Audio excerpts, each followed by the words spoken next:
Gabriel Padilla, Cage Minds MMA, here with top-ranked #1 boxer Adrian Cisneros. How's it going today, brother? It's going good, Feeling good today. So you are #1 ranked, very bright future ahead of you, man. We're here in your gym now. We just kind of wanted to get to know you and kind of fill us in on how you got started in boxing and how this kind of came about for you. So I actually got started when I was 7 years old, and it started because I was really aggressive in school, and my mom just decided to put me in. I would always get in fights when I was in school, so I felt like it was a good way to kind of get my anger out when I was little, and ever since then I just stuck with it. Nice. I felt like it was my sport.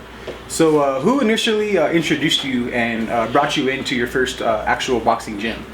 So my first boxing gym was when I was 7 years old. Like I was saying, it was in it was down on Isleta. It was called Bad Company with Pat Romero, and after that I lasted like a year there, and then when I was 8 years old I moved with my coach Richard Mirabal, and he had Team Mirabal Boxing, and I stayed there for about till I was like 15, a good amount of years. Awesome, brother. Can you kind of just fill us in on a couple of your first boxing matches and just kind of tell us, what those fights did for you in your earlier career, and what you remember about any of those certain fights?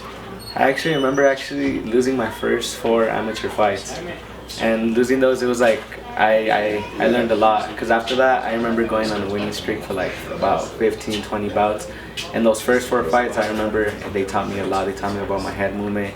I was more like a brawler, and they taught me more to be like a hidden move, a boxer, more like a boxer than a brawler. Right, awesome, man. So last time I had spoke with you, I mentioned the #1 ranking and all that stuff. Can you kind of fill us in on that process and kind of how all that came about, and that bout, that ranking, how it came, man? So it was actually in 2017. I was ranked #1 in the nation. I went through the Western qualifiers. I won the Western qualifiers.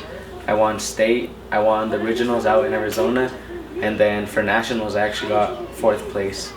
And all those points added up, and yeah, I remember I was ranked #1 in the nation 2017, and now we're coming harder. We're actually going to a tournament on July 3rd, a national tournament, so we're planning on getting that #1 rank back.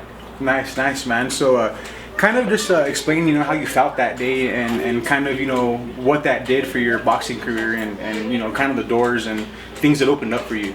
Oh, it was amazing. I remember my mom telling me, she's like, "You're ranked #1," and it honestly motivated me to keep pushing harder, and it made me see that I could have an actual career and a future into the boxing world.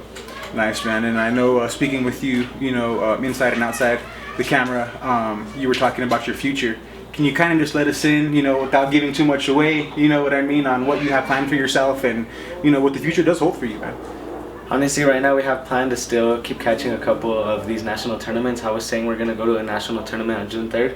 And probably in like 2 or 3 years, whenever we feel like we're ready, hopefully turn pro and start making money. Nice, man. Yeah, that's the main goal, man. And I also wanted to ask you about the gym we're in, man. You got your own setup. You know what I mean? Let us know how's the training for you, and what's it like now? How does the training differ from when you were an amateur from 2017 now all the way to 2023? The training is honestly different, because I used to train at a community center, and from there, where you had like a certain time to be in and a certain time to be out, and when it's at your house, it's a lot more comfortable. I mean, like even on weekends, if I want to, like when we're working hard for fights, we'll run around the block and we'll come here, we'll hit the bags, and it's home, so it's real comfortable here. Awesome, brother. Well, I really appreciate your time. And do you have anything that you want to say? Anything at all? Just we're coming harder this year, and hopefully these national tournaments keep adding up, and we're coming for that #1 spot. Awesome, man. Well, Gabriel Padilla with Cage Minds. Thank you, brother. I appreciate you. Thank you.